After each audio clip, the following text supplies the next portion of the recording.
लाग कामाला, बघ सूर्य तुझी वाट बघतोय. उठ आणि लाग कामाला, बघ सूर्य तुझी वाट बघतोय. पुन्हा नव्याने प्रयत्न कर, नवा दिवस तुझं स्वागत करतोय. नवा दिवस तुझं स्वागत करतोय. अशाच प्रकारे बेटा तुमचं सर्वांचं आपल्या संदीप सर्स डिप्लोमा मॅथ क्लासेस मध्ये स्वागत आहे. तर विद्यार्थी मित्रांनो, सध्या आपण टाइप्स ऑफ फंक्शन बघत आहे. Next type is explicit function. Explicit function.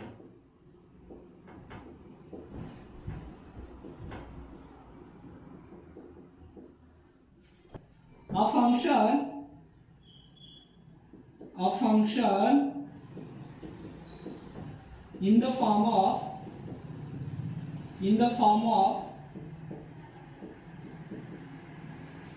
y is equal to f of x or x is equal to f of y. X is equal to f of y. A function in the form of y is equal to f of x or x is equal to f of y is called explicit function. Is called explicit function. Is called explicit function. Y is equal to f of x or x is equal to f of y. It means that is y can be expressed in the form of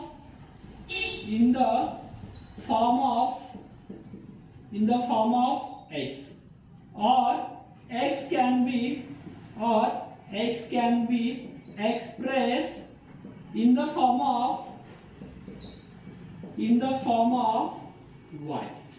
the form of y. He is called as explicit function. A function in the form of y is equal to f of x or x is equal to f of y. It means that y can be expressed in the form of x or x can be expressed in the form of y. जर explicit function म्हणजे काय?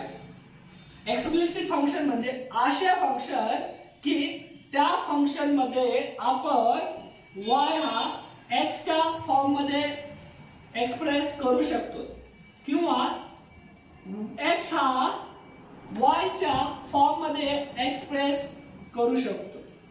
x ला y च्या form मध्ये express करू शकतो किंवा y ला x च्या फॉर्म मध्ये एक्सप्रेस करू शकतो. अशा फंक्शन्स ना काय म्हणायचं? Explicit functions.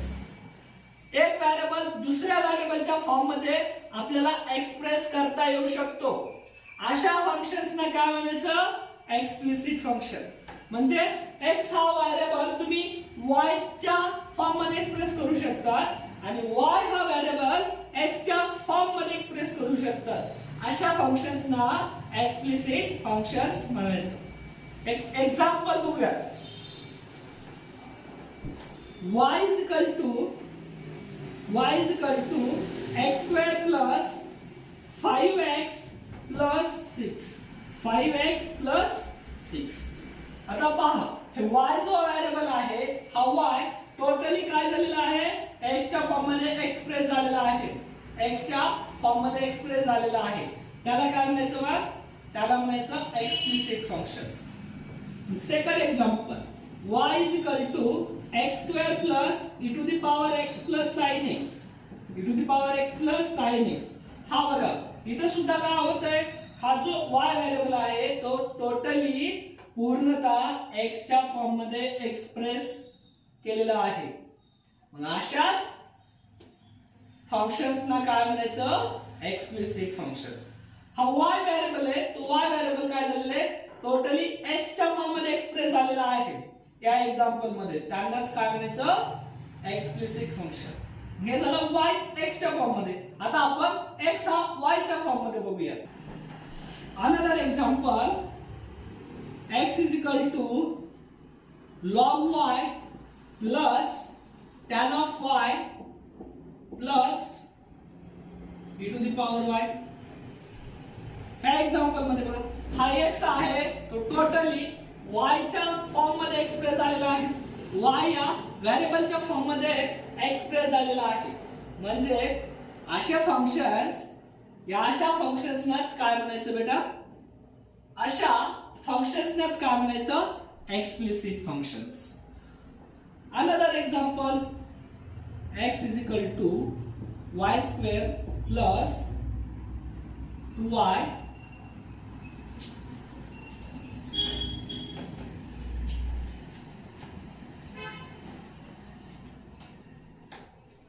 another example, x is equal to y square minus 5y plus 6. हे बघा, या एक्झाम्पल मध्ये सुद्धा काय झालेलं आहे, हा x जो आहे तो टोटली y च्या फॉर्म मध्ये एक्सप्रेस केलेला आहे, y च्या फॉर्म मध्ये एक्सप्रेस केलेला आहे. त्याला काय म्हणायचं, एक्सप्लिसिट फंक्शन्स. आलं लक्षात सर्वांना, एक्सप्लिसिट फंक्शन्स अशा फंक्शन्स की ज्यामध्ये y x च्या फॉर्म मध्ये एक्सप्रेस केलेला असतो, y हा x च्या फॉर्म मध्ये एक्सप्रेस केलेला असतो, किंवा अशा फंक्शन्स की x हा y च्या फॉर्म मध्ये एक्सप्रेस केलेला असतात, त्यालाच काय म्हणायचं असतं, explicit functions. Next type is implicit function. Implicit functions.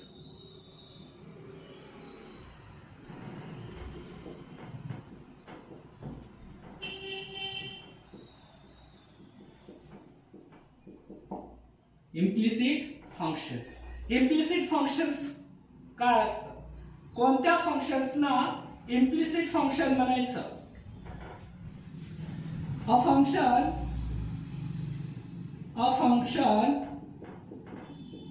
in which one variable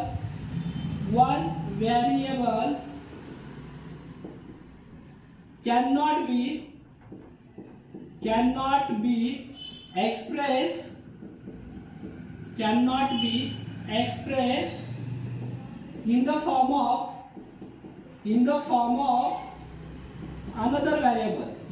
of another variable, is called implicit functions.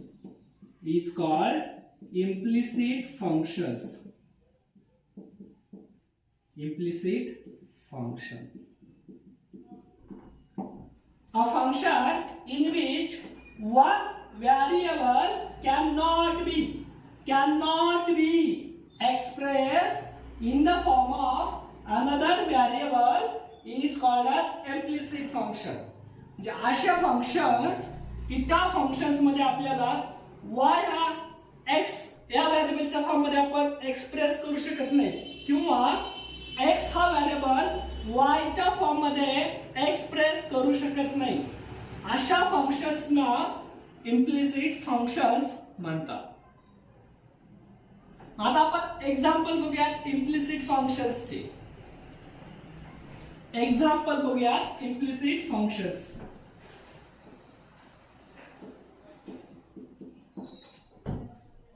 x square minus xy plus y square is equal to 0. x square minus xy plus y square is equal to 0. हे implicit function आहे. का बरं sir, तर आपण हे बघा, आता इथे काय झालेलं आहे, x सोबत y आलेला आहे, x सोबत y आलेला आहे. मग आपण या एक्झाम्पलला y च्या फॉर्म, y ला टोटल x च्या फॉर्म मध्ये लिहू शकत नाही, किंवा x ला टोटल y च्या फॉर्म मध्ये आपण लिहू शकत नाही बेटा.